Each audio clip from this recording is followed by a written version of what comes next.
Hello, this is Todd Wall of Aquatongue Media, and there's an article I saw I wanted to discuss. The title is Town Officials Shut Down a Boys' Ice Cream Stand, Fundraisers and Death Threats Followed.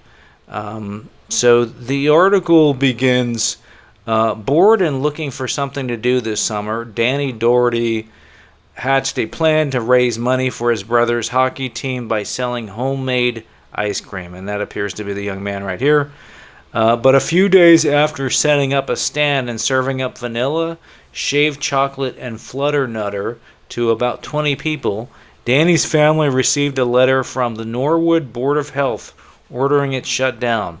Town officials had received a complaint and said that the 12-year-old scheme violated the Massachusetts Food Code, a state regulation. Here's a picture of Danny with his table set up with his ice cream. He's got some ice cream cups there for anyone who wants to buy it. And he looks like he's got a friend working alongside him. And here's a picture of Danny, a photograph that was taken with the letter from the town of Norwood Board of Health advising the family they can't sell ice cream, homemade ice cream anymore. And so the article continues. I was surprised and upset, he said in the letter that came August 5th.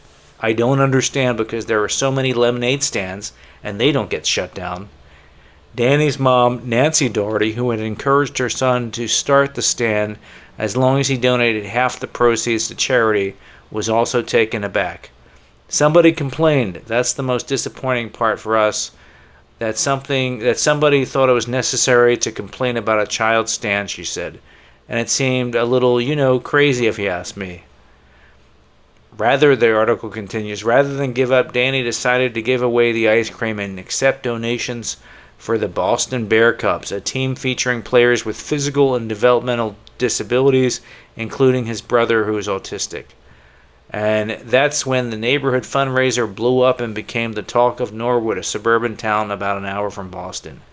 The first day they gave away the ice cream, supplies ran out in 10 minutes and $1,000 was raised. Then word began to spread about the fundraiser and Danny's clash with the town. Local media ran stories about the stand, prompting scores of local businesses to hold their own fundraisers for the hockey team. Among them was Furlong's Candies, which teamed up with Boston radio station WWBX-FM to hold a fundraiser in their parking lot. They raised $3,600 on a day when lines stretched out the door, so on and so forth. And so I'm going to continue, but I think it's interesting. I probably have a different take on this than a lot of other people do.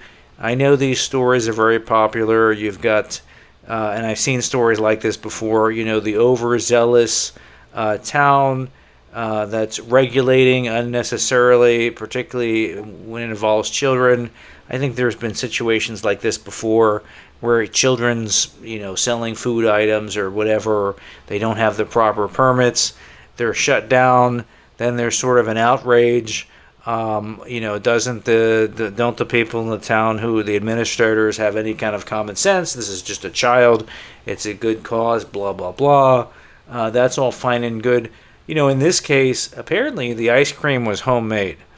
And so the actual cease and desist letter, the letter that basically told them to stop selling it, was from the Board of Health.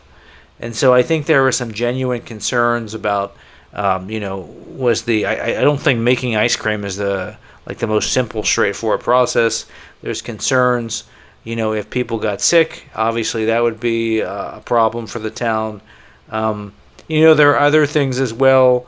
You can see in the picture, these kids are setting up a stand. I don't know where this is at. It says it's near their house, but it appears they're blocking access to something or blocking some kind of sidewalk or public area where people perhaps could be walking. I don't know. I don't know about that. And I think the other thing is, and this might sound... there are people who sell ice cream in the town, and basically they have to go out and get, there are licensed businesses, and there's some cost to getting licensed. And so, to have some family come and start selling ice cream, I don't know. So I mean, I get it. I get the natural reaction to like the town is overreacting and they're over regulating, and this is just common sense and let the kids sell ice cream. Apparently, there were a lot of death threats that were directed towards some of the people in the town. Who I guess people, public identified who might be responsible for enforcing these codes, and they received death threats. Um, I think I think this is like one of these feel good stories. I think sometimes it's not always as straightforward and black and white as people want to make it. The world is complicated and nuanced uh, and complex, and so I would be cautious when you see stories like this. There's always two sides to every story. And I do get the idea that kids should be able to sell ice cream and raise money, and that's a good thing. Obviously, that's a good thing. This child did nothing wrong. Um, but I can understand the reaction from the town as well. So I think again, we like to have heroes and villains, but sometimes things aren't quite that simple. Sometimes the world's a little bit more black and white and a little more gray. So anyway, I hope you enjoyed me discussing the article. Please leave your comments in the comment section below. And if you haven't already, please subscribe to my channel. I'll be putting out content like this on a more regular and frequent basis. Thanks.